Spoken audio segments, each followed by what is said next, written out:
Primera parte tenemos como invitada a Clara Bess, ella es directora de Ipanamu, ¿así está bien dicho? ¿Sí? Que es un festival que ganó en el año 2024 los premios de cultura circular del British Council. Como recordarán ustedes, hace no mucho tuvimos un programa en el que estuvieron presentes en nuestro estudio representantes del Consejo Británico y que nos contaron cómo era la convocatoria, qué características tenía este premio de cultura circular. Y ahora tenemos la suerte de contar en nuestro programa con Clara Bess. Clara, bienvenida. Muchas gracias por estar con nosotros. Cuéntanos un poco, por favor, cuál es la segunda edición de Ipanamu 2025, cómo la has planteado, qué es lo que está ocurriendo y cómo estás haciendo para que sea sostenible esta experiencia. Bueno, muchas gracias a todas, todes que nos están escuchando en este momento. Esta es la segunda edición que le estamos haciendo en 3 espacios, específicamente en Ucayali, Lima y Amazonas. Y desde abril y durante mayo vamos a hacer talleres, conferencias, conversatorios y diferentes cosas de forma gratuita. Hemos estado, por ejemplo, el fin de semana pasado en el Real Plaza de Pucallpa y pronto vamos a estar en el Museo de Arte Contemporáneo y en el Museo de Arte de Lima haciendo actividades. Estas actividades son sobre tintes naturales, estampación botánicas, técnicas que utilizan las comunidades originarias de la Amazonía y que son sostenibles porque son orgánicas, claro, ¿no? Tiene que ver con su naturaleza, exacto, sus colores, sus diseños. Dime una cosa, en la información que nos han hecho llegar, se comenta lo siguiente: se anunció el lanzamiento de la segunda edición de Ipanamu 2025, Festival de Arte Sostenible, y hay un SOS entre paréntesis que supongo que está vinculado a la emergencia que se vive en el espacio de la Amazonía. Sí, nuestra idea es vincular, es visibilizar más que nada la existencia de estas técnicas, porque muchas de estas comunidades coexisten con la naturaleza. Entonces, por la crisis climática, estas personas están siendo desplazadas, ¿no? Y pierden sus culturas. Entonces, es por un lado eso, visibilizar la existencia de estas técnicas, visibilizar la emergencia climática, de ahí viene el SOS. Ahora, y cuando ganaste el premio que te permite llevar adelante Ipanamu 2025, ¿cuáles fueron tus expectativas? ¿Por qué entraste a este tema de lo sostenible? ¿Cómo es que en tu vida esto como proyecto se convierte en una visión y además ahora en un trabajo muy sostenido? Sí, lo que pasa es que yo soy artista visual y también soy gestora cultural y trabajo desde el 2015 con comunidades originarias y al principio a mí me interesaba mucho lo que era la cosmovisión, sus técnicas, pero entre más viajaba a las comunidades me daba cuenta de las problemáticas que habían, ¿no? Los derrames petroleros, la minería, diferentes cosas y cómo les afectaba y al último tenían que irse ahí porque ya no tenían para pescar animales, no tenían peces para comer, no tenían agua para tomar y diferentes cosas. Entonces eso me impactó mucho y de lo que antes trabajaba mucho lo que era la cosmovisión, comencé a trabajar lo que es el arte ambiental. Y felizmente en el 2021 o 22, gané una beca para estudiar un máster en España, en la fábrica, que es de la Fundación Contemporánea. Y en este máster me pedían hacer un proyecto, ¿no? Y mi proyecto fue el del festival. Entonces dije, yo quiero hacer un festival en el cual, aparte de visibilizar que existen estas técnicas, que es necesario ahorita volcar la mirada a lo que es economía circular, sostenibilidad y todo lo demás, también quiero un espacio que sea de intercambio entre las mismas culturas. Y es por eso que si bien estamos haciendo actividades entre Lima y Ucayali, en Amazonas vamos a hacer un intercambio de saberes en el cual estamos invitando a artistas de comunidades originarias, que son de Nomatsigenga, Ashaninka, Yanesha y Shipibo. Ahora, estos intercambios de saberes, me interesaría mucho que nos lo expliques y que nuestra audiencia tenga una idea clara de cómo funciona, porque cuando uno plantea desde Lima, desde ese espacio que es urbano, occidental, 2025, sin mucha conciencia de cómo viven su experiencia directa con la naturaleza otros peruanos, pareciera que hay un planteamiento desde el centro, digamos, ¿no? Poco considerado con relación a lo que está ocurriendo en esos otros espacios. ¿Cómo haces para que sea horizontal, además de sostenible, obviamente, ¿no? Bueno, también es porque con muchas de estas artistas yo trabajo, ¿no? Aparte del festival, trabajo haciendo proyectos con ingenieros agroforestales y también con comunidades. Entonces, tengo una amistad con estas personas, ¿no? No es algo así como que solo les llamo para un proyecto o algo así, sino tenemos una amistad, entonces siento que eso también nos permite ser mucho más horizontales. Y por otro lado también, cuando les he invitado, como pude ganar este fondo para pagar todas las cosas que se necesitaban, porque en realidad es un proyecto muy costoso en el sentido de trasladar a las personas desde su comunidad y pagar sus viáticos y todo. Entonces les he comentado que ellas pueden compartir lo que ellas quieran, porque también en las culturas tenemos que tener en cuenta que a veces culturalmente no quieren compartir con los que son foráneos, ¿no? Solo quieren compartir ciertas cosas. Entonces ellas también tienen la libertad de lo que quieran compartir. Pero en este caso, como ellas quieren aprender técnicas de las otras culturas, ¿no? Entonces van a estar trabajando...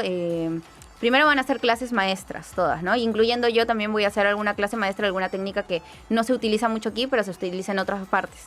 Entonces también vamos a compartir eso y también van a tener la posibilidad de trabajar entre ellas, ¿no? Porque vamos a estar toda una semana. Entonces ellas van a decidir con quiénes quieren estar haciendo teñido, qué cosas quieren intercambiar. Y paralelamente también hemos invitado a otras personas. Una de estas personas es Aoife Bennett, que es profesora de Oxford. Ella es cartógrafa, pero se especializa en la problemática de la Amazonía. Y ella va a venir porque ella está haciendo como un planteamiento de poner al mismo nivel los saberes ancestrales que los saberes científicos. Entonces, parte de este proyecto también es ello. Y ahora, eso me convoca mucho mi curiosidad y supongo que también la de nuestras audiencias, porque poner al mismo nivel el discurso, el conocimiento, la cosmovisión occidental científica con la de el mundo amazónico y con la de estas culturas con las que has mencionado, me resulta no solamente muy interesante, sino que precisamente hace posible un diálogo y además pensar en cuestión de una comunión de cosmovisiones. ¿A ti cómo te ha ido con esto? ¿Cómo ha cambiado tu vida con esto?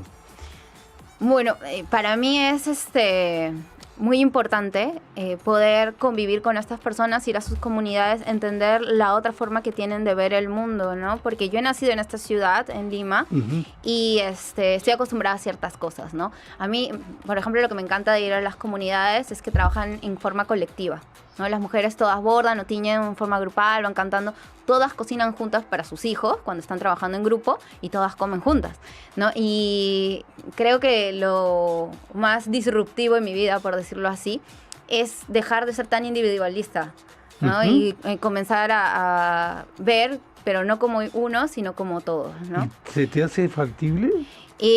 No completamente, porque estoy en proceso, pero por eso no me he ido a vivir completamente en una comunidad. Vivo en Ucayali, sí, vivo en un pueblo, pero no me he introducido en una comunidad porque siento que todavía me falta un poco más para aperturarme, porque no es fácil, es un choque cultural realmente, ¿no? Pero creo que sí hay mucho que aprender, ¿no?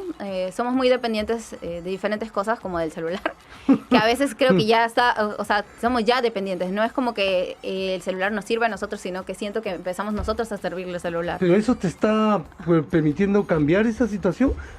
También son usuarios de celular, los llanes, los sí, pero hay comunidades en las cuales no tienen tanto acceso al internet y a la luz, entonces tienen más, si tú vas a esas comunidades, todavía perdura su lengua y sus costumbres. Claro que pueden acceder un poco al internet para ciertas cosas, pero no tienen una dependencia tan fuerte como nosotros lo tenemos, ¿no? Bien, ahora, yo te intenté hace un momento entrar contigo por el lado de la transformación.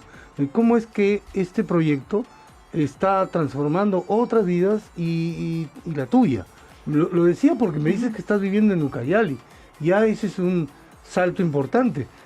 Culturalmente hablando, tú naciste, creciste, te educaste, vives o has vivido en Lima y este cambio ha significado una transformación cultural importante.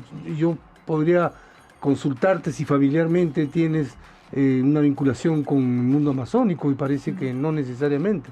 Bueno, yo tengo una historia que para mí es muy bonita en el sentido de que yo he viajado a diferentes partes, pero hice una residencia artística en Ucayali en el 2019 y ahí me llevaron de paseo a la comunidad de Santa Clara, pero para pasar por ahí tuve que pasar por el lago de Yarinacocha. Pero yo sentí algo muy especial en el lago, algo que no había sentido en otro lugar donde había viajado, por decirlo así.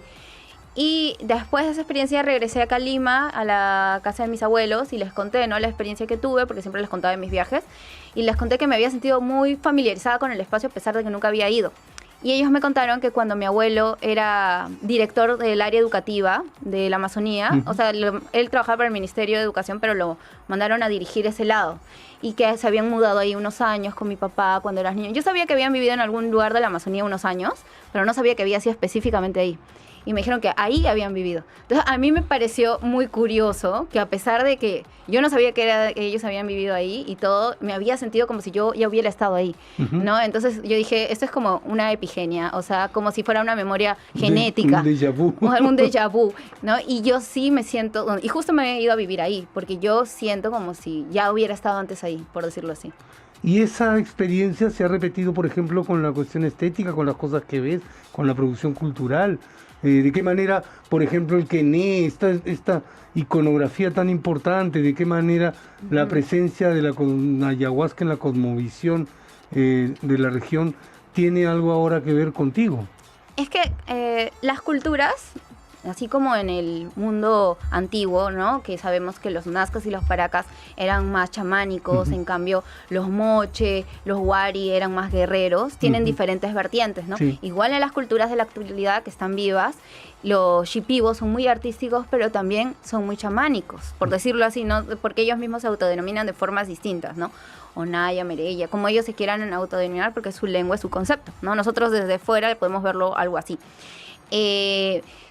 Sí, yo he estado estudiando las plantas medicinales durante algunos años. Es por eso que me acerqué bastante a Ucayali. He dietado diferentes plantas y sigo dietando diferentes plantas. Y sí siento que las plantas están muy conectadas al arte, ¿no? Y ellos tienen diferentes rituales en los cuales inician a las niñas, a los niños, en la toma, la ingesta de plantas, no necesariamente visionarias, pero para que se acerquen al arte.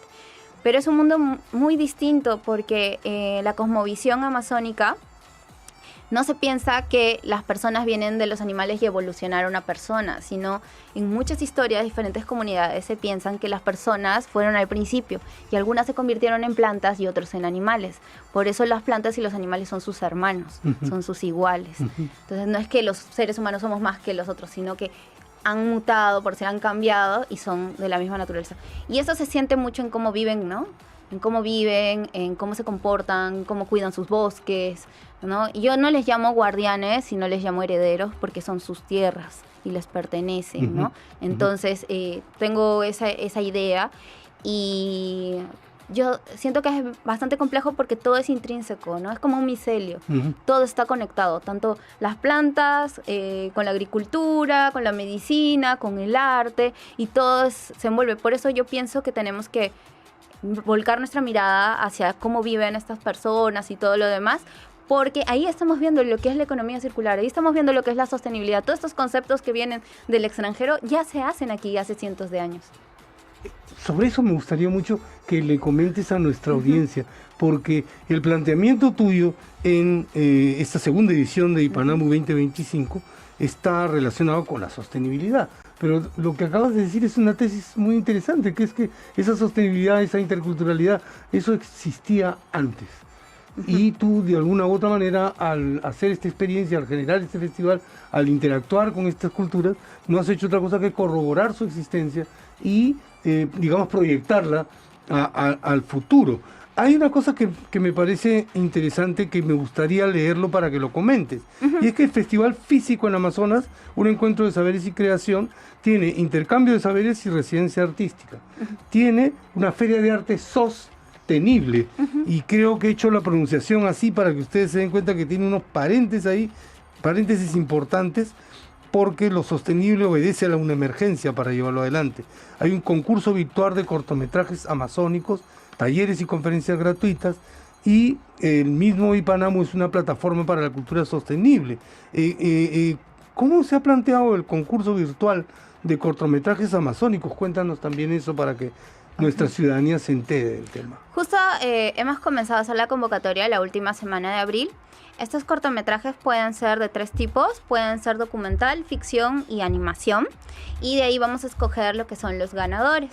Y los vamos a proyectar tanto en nuestra página web, en nuestro YouTube y también de forma física en algunos espacios, ¿no? Como es la Feria de Arte Sostenible. Bien. Este concurso es a nivel Latinoamérica o también... No es Amazon, no es en la zona pero donde va a ocurrir. la Amazonía está en toda Latinoamérica, ¿no? Claro, Entonces, sí. Son cortometrajes amazónicos. Ya, y también pero pueden intervenir de Ecuador, exacto, Brasil, y de diferentes lugares. Colombia.